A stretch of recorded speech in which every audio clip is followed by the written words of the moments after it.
to Orlando Speed World.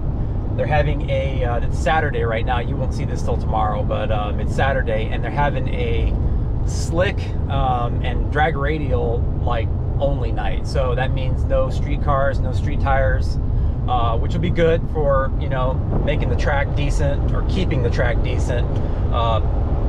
So yeah, we've had nothing but rain here for the past, like, I don't know, 2 months, and so we had a little cold front come in last week, I think Thursday, which dried everything up. You know, we have some good dry air here now, and the temperature is not that bad. So I figured it'd be a good time to go do some testing. The last time we were at the track was Bradenton, like 2 months ago, and let's see, we went the best of in the 8th mile, a 6.0 and a 9:40, I think, in the quarter. I can't remember exactly what the quarter mile was, but yeah. And then we had that issue with the charge pipe, which I brought it home and fixed it, and we haven't been back to the track since. You know, I had to realign the charge pipe and re-weld it, and got some new O-rings for the couplers. But other than that, I really haven't changed anything.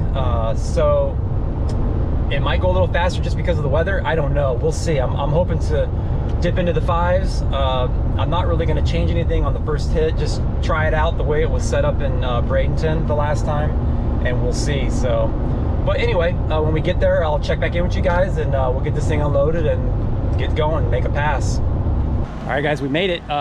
We got stimulus check sitting right here. Just got it off the trailer, and just going over a couple things, checking the tire pressure, just checking a few things here and there, check the oil, all that, just to make sure everything's good to go. Not gonna really do anything to it. Leave the tune alone, and we'll see what happens. They're not quite open yet. I gotta go run to tech, make sure that they look it over and make sure it passes tech, I guess. So let me go do that, and then hopefully we'll get in the staging lanes and make a pass. All right, guys, about to make the first pass. I've only got the camera in the back and this one here, so it is what it is. So hopefully maybe I can find someone to do some outside shots. We'll see.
So it went, yeah, it went 6:38 in the 8th, so slowed down a little bit, and I let off at the 8th, so it went 10:58 in the quarter. But I'm gonna look over the log really quick, and then try to see what's going on. All right, so let's go through the log really quick. So the problem we're having is it made really good boost. It made 380 kPa, which that's pretty good for this. The map sensor only goes to 400 kPa, so we're right there at the limit of the map sensor on the ECU. The problem is it's so rich. I mean, it is like way rich, and the reason why is because we have too much fuel pressure. So I have my theory on why we have too much fuel pressure, and that's I'm running those two big pumps, okay, and I'm only running a -6 return. So I think my return line is too small, and it can't return enough fuel. So by me turning down the fuel pressure, I'm kind of like band-aiding it, not really solving the problem. So I need to do a -8 return. Okay, I just feel like that's the reason why it's doing that. That's the reason why the fuel pressure is going through the roof. I mean, we have almost 6.8 bar of fuel pressure. I mean, I don't know what that is. That's like 80 pounds of fuel pressure. That's too much. So I'm gonna try and lower it a little bit more on the regulator, see if that helps. But it is just fat. So, and it can't compensate enough. I only have it compensating a certain amount. So, all right, let me do that, and then we'll let it cool down, and we'll try it again. Okay, guys, I'm about to make my second pass, and I made a possible solution for this. Okay, so on the way I trigger the second pump is through map. Okay, so when the map hits a certain level, it triggers the second pump. So in that output, I can actually add some cycling. Okay, so I went ahead and added some cycling. So what it does is, instead of just turning the pump on all the time, it'll cycle it, you know, on and off. And I have it set at like 0.06 seconds, and I'm able to look at the fuel pressure when I'm cycling it, and I can actually adjust it up and down by that. So I'm gonna try that. I'm definitely gonna get the -8 return, because that's not good that I have to do that in order to keep the fuel pressure down. Okay, I want to be able to return the fuel pressure as you know, as needed by the fuel pressure regulator. So I'm gonna give that a try and see if it works. If it doesn't, then we'll try something different. And I also raised where it comes in at. Okay, so I raised the map pressure in order to kick on the pump. So that should get rid of a lot of this these rich spots when the fuel pressure is spiking. So, all right, let's go back up there and try it, and we'll see what happens.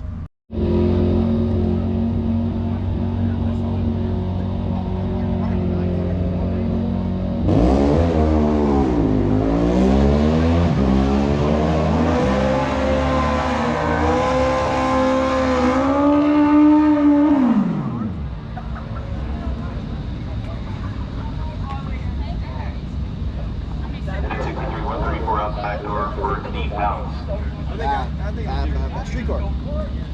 Should go to flat or 99.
can see me. Gosh, guys, this car is breaking my heart.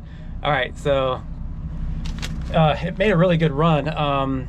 It went 6:00:02 or 6:002 at 113. Here's the slip. I don't know if y'all can see that or not, but it made a little kind of a move towards the wall, which kind of threw me off a little bit. I don't know if you could tell on video or not, because I only had the GoPro on the roof and the one in the back.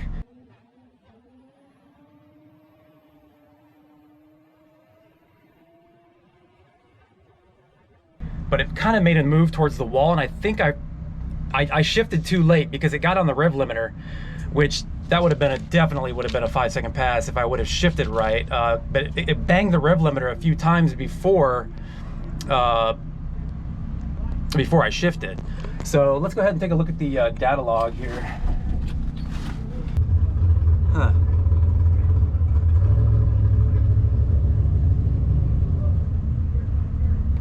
Okay, so I don't know if you can see that or not, but if you look here, okay, that's my AFRs.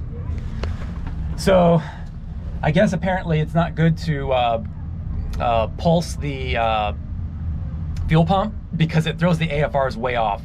So it's getting fuel pressure and then taking it away, getting fuel pressure, taking it away. I thought it would be fast enough to where it wouldn't notice it, but it does. So that's not a solution to what we're doing. So the AFRs went lean, then rich, then lean, then rich, then lean, then rich. So you can see it going up and down, right in through here. So that's definitely not a solution. And you can definitely see where I hit the rev limiter. I was on 7,200 RPMs for quite a bit, and that's where I have the rev limiter set, 7,200. So yeah, so all things being equal, I mean, that was actually really good for what was going on. Yeah, so anyway, let's see where the fuel pressure was though. Ended up, yeah, the fuel pressure ended up being right in the 5.8, 5.3, 5.4, 5.3. So the fuel pressure was good, but AFRs were all over the place. I just don't think it liked that, you know, that pulsing of the fuel. It was just seeing rich, lean, rich, lean. It was kind of weird, but it felt really good. I mean, it pulled hard. The 60 foot was like 125 60 foot. So the 60, and it was carrying the wheels for quite a ways. I don't know if that was on the back tires or not, but it carried the wheels quite a ways. And when I came down, I was actually pointed at the wall a little bit, but I never let out. I never let up. I just kind of slightly steered it back to the center. Then it was fine. I mean, if I was making a lot of power, that would be bad if I was headed towards the wall and stayed in it. But anyway, let me get the car. I'm not going to make any more passes. I got to get that fuel situation fixed. I'm going to order some Dash 8 line and do the return so we can set the fuel pressure properly, and that we won't have that issue. But anyway, I'm happy. It's just that 5-second 8th mile is very elusive to me right now. So I don't know what's keeping me away from it. But anyway, that's gonna do it for this video. Hope you guys enjoyed it. And I know that I didn't get a lot of good footage on the outside of the car, or I didn't get any, just the one on top. But I came out here alone because it was kind of a last minute thing. I saw the weather was good, and then I noticed they were having this slick radial track deal. So I loaded up and just left. But anyway, that's gonna do it, guys. Check y'all later.